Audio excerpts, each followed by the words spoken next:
Juízes do Tribunal de Apelações dos Estados Unidos para o Segundo Circuito, ouçam. Todos os que têm assuntos perante esta sessão do Tribunal de Apelações dos Estados Unidos para o Segundo Circuito, aproximem-se, prestem atenção e serão ouvidos. Sean Diddy Combs, magnata da música em desgraça que já dominou as ondas do rádio e a cena noturna de Hollywood, vai mais uma vez travar uma batalha no tribunal. O ex-rapper e empresário está preso em uma penitenciária federal há meses. Ele foi condenado por transporte para fins de prostituição, mas foi absolvido das acusações mais graves de crime organizado e tráfico sexual. Mas, neste momento, sua poderosa equipe de advogados está levando o caso para o Tribunal de Apelações, criticando duramente o juiz federal que condenou Combs a 50 meses de prisão. E vou te dizer, as coisas às vezes ficam tensas. É uma caracterização bastante depreciativa, e eu quero entender o que você quer dizer com isso. O que eu quero dizer não é isso que eu quero dizer. Sim, temos o áudio do tribunal durante os argumentos da defesa e do governo. O que o tribunal decidirá? Diddy vai ser solto da prisão em breve? Bem-vindo ao Sidebar, apresentado pela Law and Crime. Eu sou Jesse Weber. Aliás, vocês sabem que acompanhamos centenas de casos por ano e cada um tem tantas provas que decidimos fazer algo aqui. Queríamos que vocês investigassem as provas e analisassem o caso por conta própria. Por isso, criamos os arquivos de casos do Law and Crime Plus. Isso não é apenas um resumo do julgamento, ok? Este é um arquivo de caso completo, com tudo, desde as imagens das câmeras corporais até as ligações para o 911, além de documentos e provas que nunca chegaram a ser apresentadas no tribunal. Então, olha, se você tem um arquivo de caso que gostaria de investigar, me avise nos comentários abaixo. Vamos tentar fazer isso acontecer. Estamos adicionando novos arquivos de casos para vocês o tempo todo. Para acessar os arquivos de casos, clique no link na descrição ou no comentário fixado e inscreva-se no Law and Crime Plus para iniciar seu teste gratuito hoje. Então, havia equipes de advogados que se reuniram hoje no Tribunal de Apelações do Segundo Circuito dos Estados Unidos para apresentar argumentos orais sobre por que Sean Diddy Combs deve ou não ser libertado da prisão. Muito antes da primavera de 2028. Agora, se você tem nos acompanhado aqui no Sidebar, sabe que cobrimos extensivamente o caso criminal de Sean Diddy Combs. Desde as buscas coordenadas em suas propriedades em Los Angeles e Miami, até sua prisão na cidade de Nova York e todo o seu julgamento perante o juiz Arun Subramanian, nós acompanhamos tudo. Esse recurso foi apresentado ao Segundo Circuito após júri condenar Combs por 2 acusações de transporte para a prática de prostituição, ligadas à contratação de acompanhantes para viajarem a diferentes locais. Mas ele foi absolvido das acusações muito mais graves que foram apresentadas contra ele na acusação federal: conspiração para praticar crime organizado e tráfico sexual por meio de força, fraude ou coerção. A principal testemunha da acusação foi Cassie Ventura, ex de Combs, com quem se relacionou por 10 anos. Ela afirmou que foi forçada a participar do que eram chamados de freak-offs, ou noites de hotel, onde Combs mandava trazer uma acompanhante. Ou que ele contratava uma acompanhante para sexo com Cassie, às vezes por longos períodos. E que esse era um elemento de força e coerção usado para obrigá-la a fazer isso. E a promotoria lá afirmou que Combs usou drogas para seduzir Cassie, forçar Cassie ou coagir Cassie. Além disso, havia uma segunda suposta vítima, Jane Doe, que também participava dessas maratonas de sexo. A defesa alegou que tudo entre Combs e suas amantes foi consensual, não caracterizando tráfico sexual nem violação da lei Mann. Isso é o transporte para se envolver em prostituição, porque, de acordo com a lei Mann, é ilegal transportar alguém como parte do comércio interestadual ou internacional para fins de prostituição. Os advogados de Combs afirmam que ele não lucrava com os encontros, fazendo-os apenas por diversão e entretenimento. Mas a defesa, na verdade, e o que estamos discutindo aqui, é que eles dizem que o que aconteceu com Combs foi injusto, que ele não deveria ter recebido a sentença que recebeu. Eles consideram a sentença do juiz Subramanian muito severa. De acordo com a equipe de Combs, a sentença típica para condenações apenas pela lei Mann é de cerca de 15 meses, mas Combs foi condenado a 50 meses. Eles afirmam que é a maior pena já dada em um caso como este, nessas circunstâncias. E eles afirmam que o juiz considerou de forma inadequada provas, acusações e condutas relacionadas às acusações das quais ele foi absolvido. Então, tráfico sexual e crime organizado, para orientar sua decisão, para orientar sua sentença. Vou apresentar um resumo dos argumentos dos dois lados em seus memoriais jurídicos e, em seguida, mostrar o áudio do que foi dito no tribunal. Também vamos chamar o advogado Bradford Cohen para comentar as declarações no tribunal e dar sua previsão sobre a possível liberação antecipada de Sean Diddy Combs. Então, na abertura de seu memorial de apelação, a defesa afirma, e cito, o júri se recusou a autorizar qualquer punição por sexo coercitivo ou conspiração porque as provas mostraram que não havia nada disso. O júri só autorizou punição por prostituição, nunca autorizou uma sentença 4 vezes maior do que a pena típica para esse crime. Foi uma perversão da justiça. Qual o sentido de um júri se você é inocentado das acusações principais, mas sua sentença é baseada naquilo que você foi absolvido de ter feito? Essa é a questão central deste recurso. O governo não responde, nem finge fazê-lo. Em vez disso, apresenta argumentos pouco convincentes e excessivamente técnicos, deturpa os fatos, cita leis ultrapassadas e ignora o óbvio. É ilegal e errado prender um homem por uma conduta da qual ele foi absolvido. Ele pagou artistas para criar cenas sensuais e ele e suas namoradas usavam encenação, iluminação ambiente, velas, fantasias e acessórios. Esse pornô amador é protegido pela primeira emenda e os argumentos do governo conflitam com precedentes. A pornografia hoje é amplamente acessível, sendo produzida e consumida por centenas de milhões em sites e redes sociais. Combs deve ser libertado e suas condenações revertidas, ou ao menos o caso deve ser reenviado a um tribunal inferior para nova sentença. Todas são opções possíveis. Como o governo e a promotoria responderam? Na própria petição, o governo afirmou: as provas mostraram que por mais de uma década e em centenas de ocasiões, Combs pagou dezenas de profissionais do sexo ou acompanhantes do sexo masculino para fazerem sexo com suas namoradas Ventura e Jane. Essas sessões de sexo, chamadas de freak-offs ou noites de hotel, duravam horas ou dias, enquanto Combs dirigia os encontros, se masturbava e frequentemente filmava. Combs fornecia drogas para Ventura e Jane e por vezes era violento, batendo, chutando e socando elas antes, durante ou após os freak-offs e noites de hotel. Combs confiava em sua equipe para reservar viagens, inclusive interestaduais e internacionais, preparar quartos de hotel e entregar drogas, dinheiro e suprimentos para os freak-offs e noites no hotel.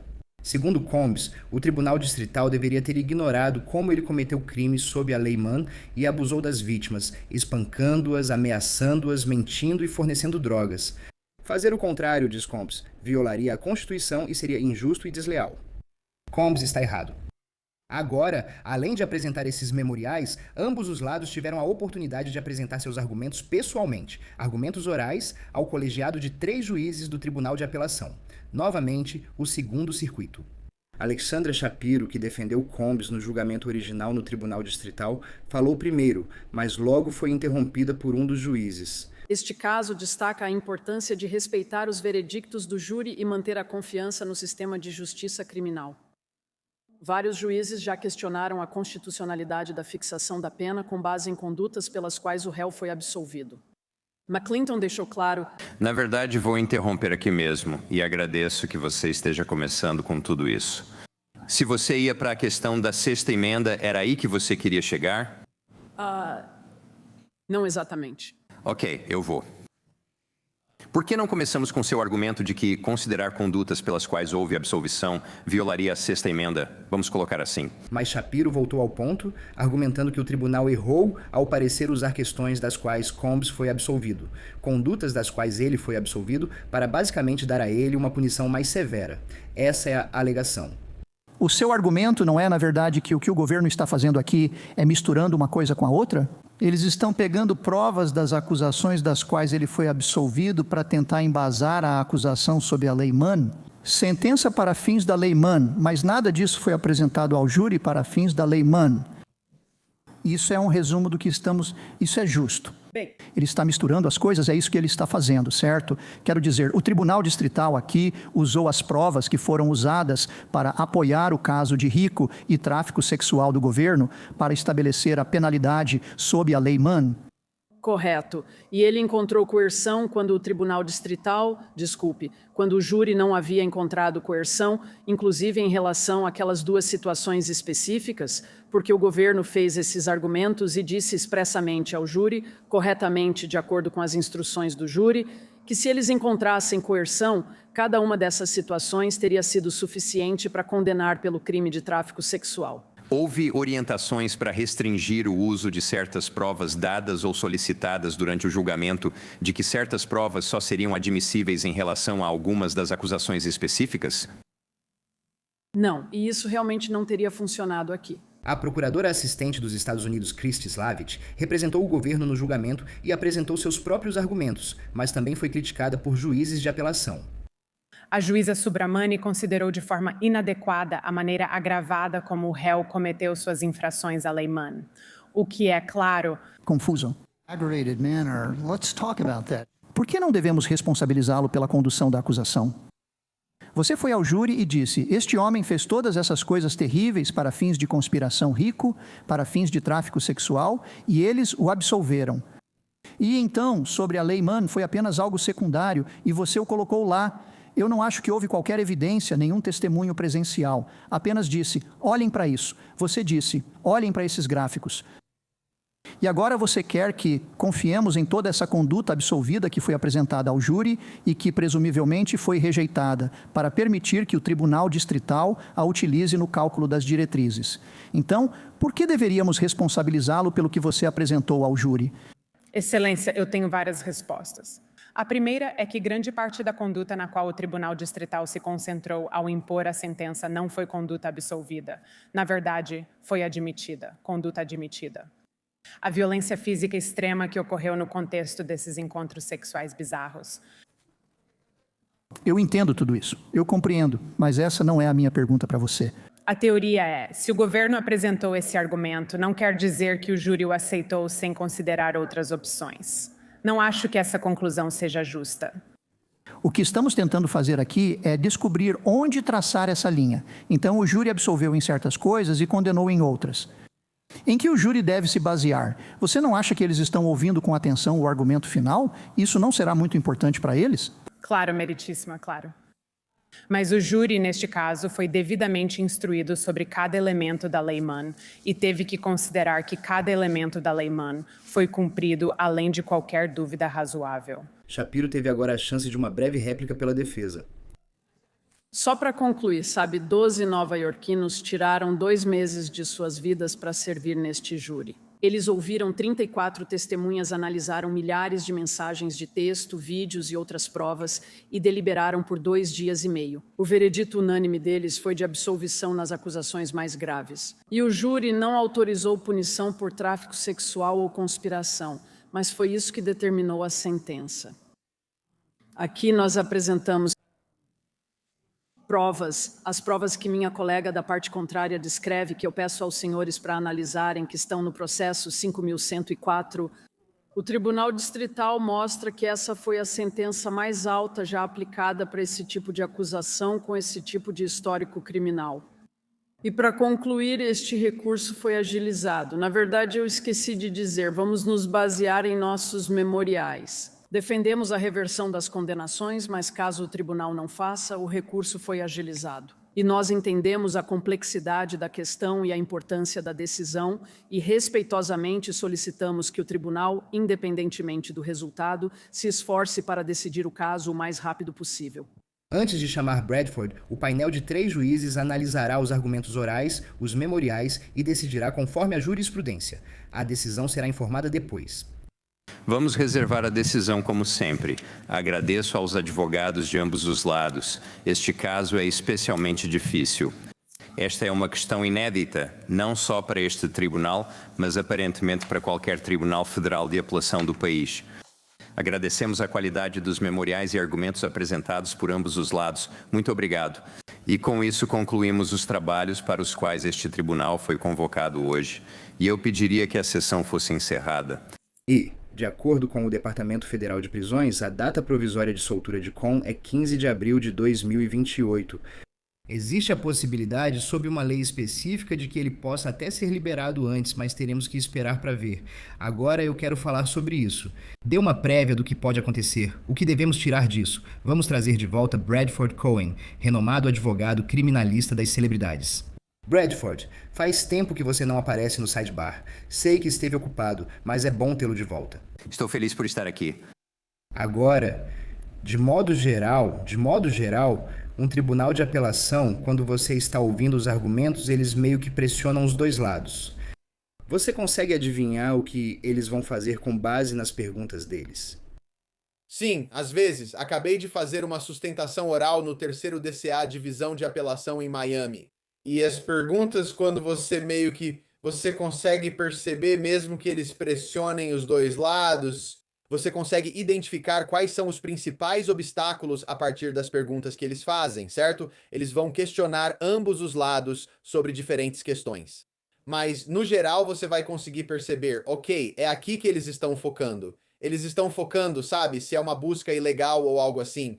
Ok, quando foi a prisão? Quando aconteceu? Como eles sabiam que não estavam livres para ir embora? Existem certas questões que eles vão abordar, que você sabe eles vão abordar, que vão ser meio que os pontos sensíveis. E você pode meio que perceber para que lado eles estão pendendo, mas você nunca sabe o que vai acontecer no final das contas. Às vezes você pensa, eles estão inclinando para esse lado, e aí você recebe uma decisão que é completamente diferente do que você estava pensando. Mas de modo geral, geralmente há alguns sinais. Então, Bradford, quero falar sobre como a defesa foi pressionada pelos juízes e lembrar o tema principal, certo? Esse é o principal argumento deles. O juiz Subramanian aparentemente usou de forma inadequada condutas como evidência que estavam relacionadas às acusações das quais ele foi absolvido, tráfico sexual e conspiração de associação criminosa. Na análise dele sobre qual deveria ser a sentença nas acusações da Lei Mann, e eu acho que uma das formas como eles realmente pressionaram a defesa foi: qual é esse limite? O que o juiz deve ou não considerar não é tão claro. Eles até pressionam a defesa dizendo: espera um minuto, espera um minuto. Você está sugerindo que o juiz nem deveria considerar nenhum dos depoimentos de Cassie Ventura, que o júri não considerou nenhum dos depoimentos de Cassie Ventura, que temos que aceitar tudo, como ela disse, não é verdade porque Combs foi absolvido de tráfico sexual e associação criminosa.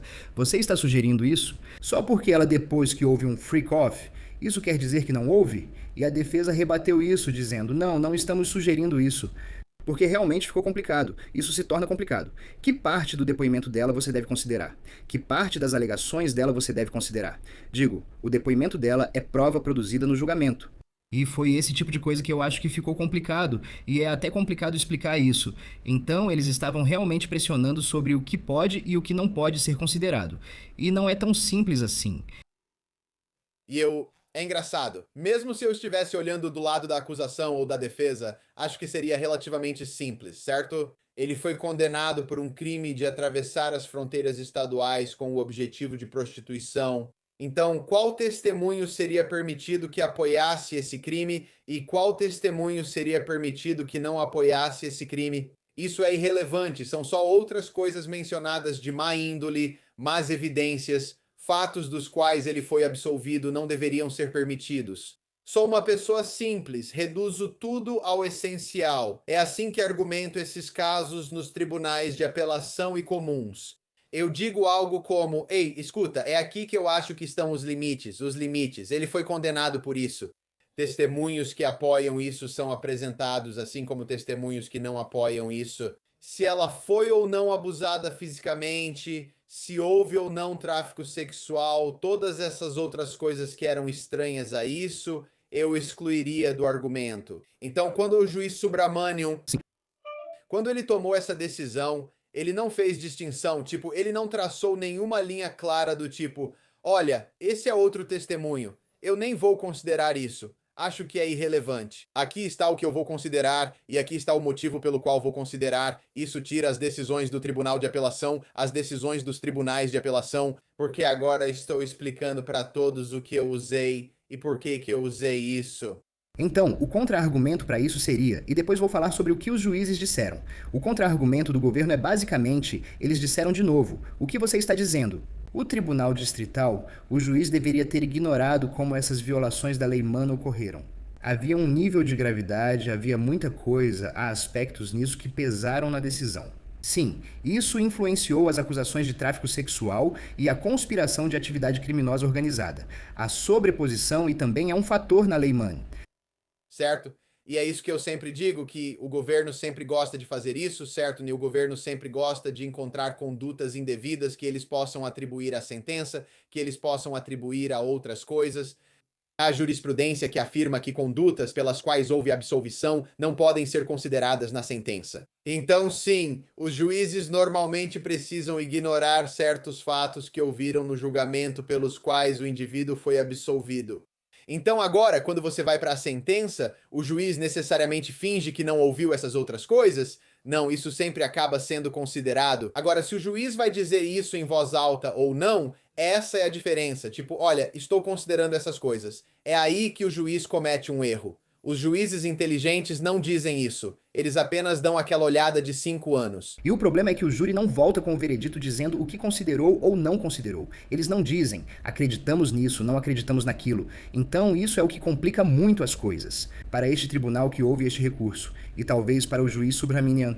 Achei interessante novamente. Só estou comentando como os juízes pressionaram a defesa dizendo: tudo bem, mas vocês podem mostrar provas de intenção de violar a lei Mann, intenção de se envolver com prostituição, certo?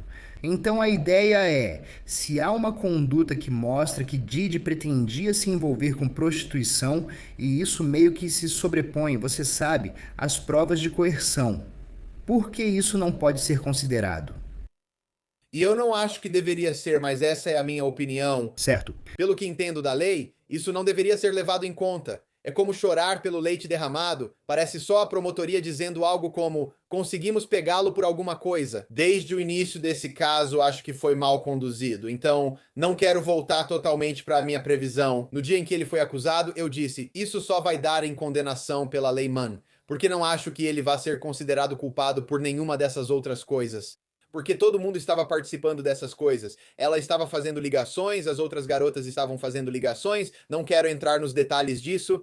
Acho que em casos como esse, quando ele só foi condenado pela lei Mann, você deve focar apenas no que diz respeito à lei Mann. Se dizem que a intenção importa, geralmente não concordo, mas vão argumentar como quiserem.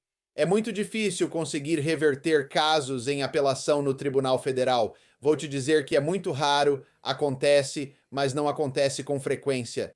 Os tribunais dão grande deferência aos juízes das cortes distritais pelas decisões que tomam, pelos motivos delas e pela forma como as tomam. Um tribunal de apelação costuma dizer, não estávamos lá, não vimos tudo, não sabemos o que o juiz pensava. Eles sempre acham um jeito de sair dessa, então não dou muita importância à chance de anularem a condenação. Mas você sabe, há argumentos. Eu acho que é um bom argumento a ser feito nesse ponto, nesse caminho da defesa. Bem, uma coisa pode ser, deveria a sentença e de novo, vamos antecipar isso. Vou deixar isso para o final. Talvez você não ache que vão anular a condenação, mas podem dizer, sentença errada, essa seria a correta, ou devolver para uma nova sentença. Não responda ainda. Vamos chegar lá. Vou dar uma prévia para todo mundo sobre o que pode acontecer. Mas eles então, quando chegou a vez do governo, de novo, os juízes pressionaram o governo também.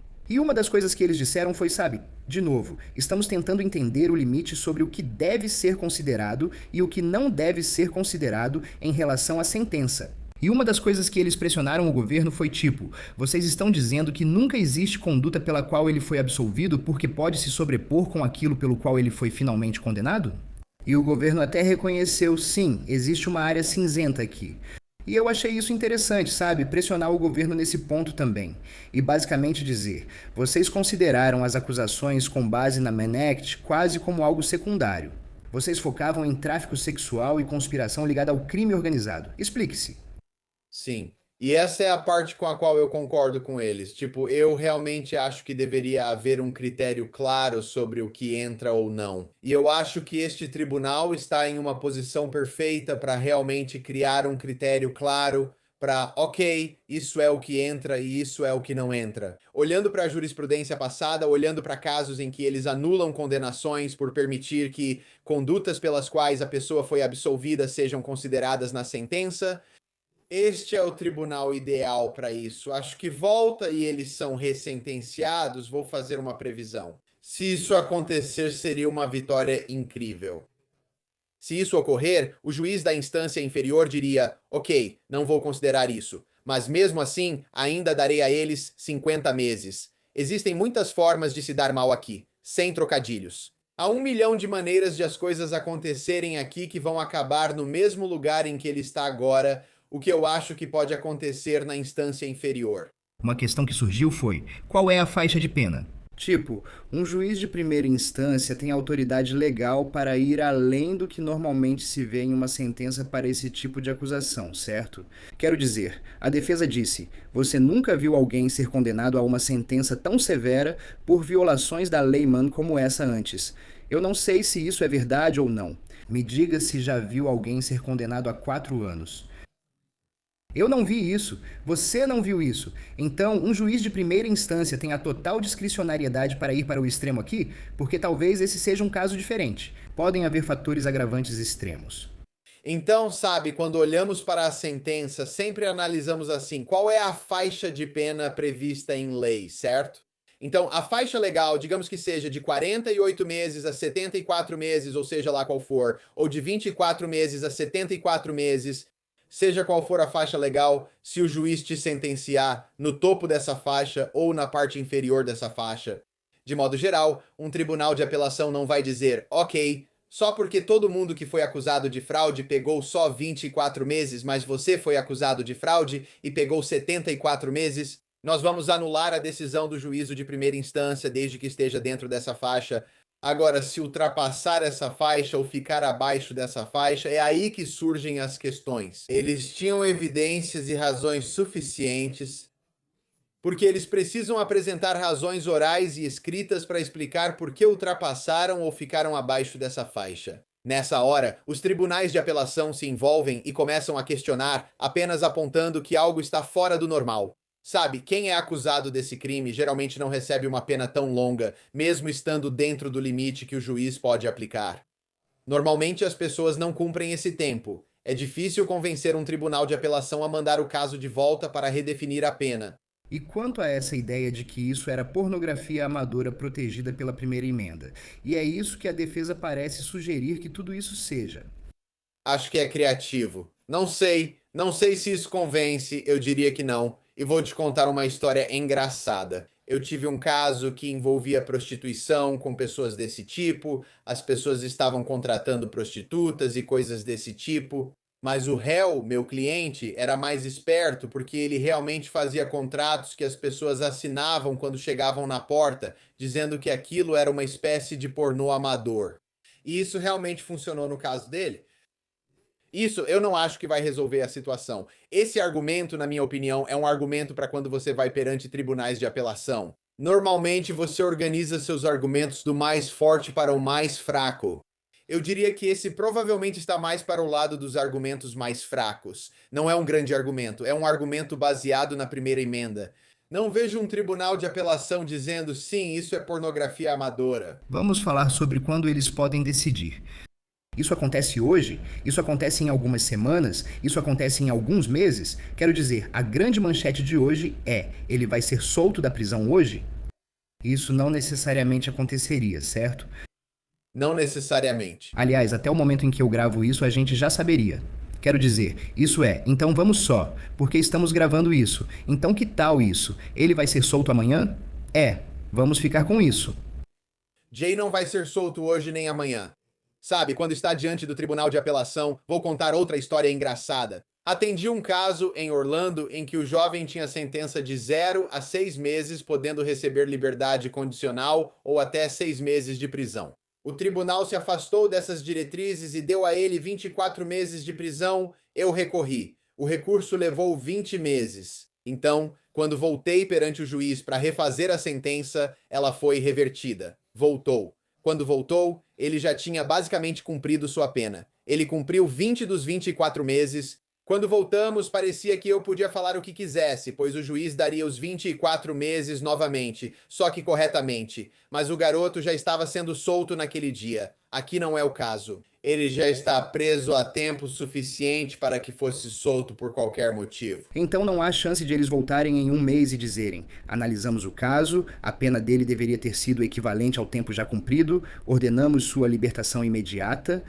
De modo algum, o tribunal de apelação não pode ordenar sua imediata soltura. O que eles diriam é: Se esse cenário acontecesse, o que é improvável, mas se acontecesse, eles diriam que vão reverter, devolver o caso e recomendar que ele seja sentenciado a um determinado período ou algo consistente com essa ordem. E então isso iria para o juiz rapidamente, em alguns dias, e o juiz o sentenciaria novamente à pena já cumprida ou o que fosse necessário. Então, é possível que isso aconteça? Sim. Eu sempre desenho um grande círculo e digo que o meio é o mais provável, e as coisas nas extremidades desse círculo, na borda desse círculo, são improváveis. Eu diria que isso está bem na borda desse círculo. E eu volto ao juiz Subramanian. A questão toda é, ele foi além do que deveria fazer? Ele considerou provas de forma inadequada na sentença? Ele afirmou que isso visava mostrar a agressores e vítimas que a exploração e violência contra mulheres têm consequências reais. Que ele rejeita a tentativa da defesa de caracterizar o que aconteceu aqui como meras experiências íntimas e consensuais ou apenas uma história de sexo, drogas e rock and roll. E então ele disse a Combs, você abusou do poder e do controle que tinha sobre a vida das mulheres que afirma amar profundamente. Você abusou física, emocional e psicologicamente delas, usando isso para conseguir o que queria, principalmente em festas sexuais e noites de hotel. Acho que a questão principal é, o tribunal consideraria que ele teria dito o mesmo se fosse só um caso da Lei Mann, não parte de um caso maior? O que a promotoria poderia mostrar nesse caso? Teriam se aprofundado tanto, chamado Cassie Ventura, e apresentado todos esses episódios e acusações? Ou você olha para uma linguagem como essa e diz, ele está dizendo coisas e acusando Combs de coisas das quais ele foi absolvido? Você entende o que estou tentando dizer?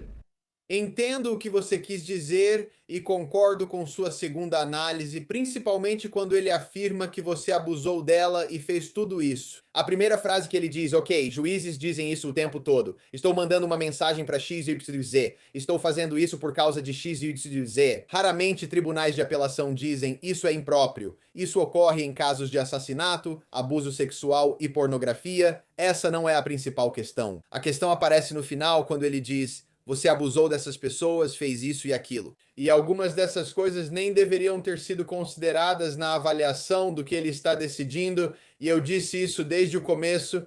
Acho que o juiz não gostava de Combs e sua decisão deixou isso claro. Mesmo que ele diga que não era pessoal e só não aprovava as ações de Sean Combs, muitos juízes falam isso. Não julgo ele pessoalmente, mas acho que realmente não gostava de Sean Combs. Havia muito envolvido nisso. Acho que houve um pré-julgamento feito logo no início desse caso sobre a culpa ou inocência dele por parte do juiz. E acho que isso ficou demonstrado na sentença dele. Então esse é o meu problema com o caso. A linguagem dele dizendo que você abusou dessas pessoas e coisas desse tipo. Se isso influenciou a sentença que ele deu, acho que o Tribunal de Apelação pode olhar para isso e dizer, olha, ele nunca foi acusado desse abuso que obviamente estava em vídeo. Não é como se houvesse alguma defesa para isso, mas ele não foi acusado disso. E eles estavam trazendo isso em um caso maior de rico e tráfico. E esse tipo de incidente não deveria ter influenciado a decisão dele sobre qual sentença dar, e eu acho que influenciou. O argumento contrário seria, olha, ele poderia ter condenado ele a uma pena de 2 dígitos, certo? 10 anos de prisão, mas não fez isso. O argumento oposto é que ele podia ter dado pena maior. Mas eu acho que, pelo que ele estava avaliando, pela pontuação real dele, acho que ele deu a pena no topo das diretrizes. Se fosse aplicar pena maior fora das diretrizes, ele precisaria justificar por escrito explicando os agravantes que tiravam o caso dessas regras. Acredito que ele não poderia agir assim, sem abordar os pontos dos quais foi absolvido. O juiz foi muito inteligente ao fazer isso para evitar problemas na apelação.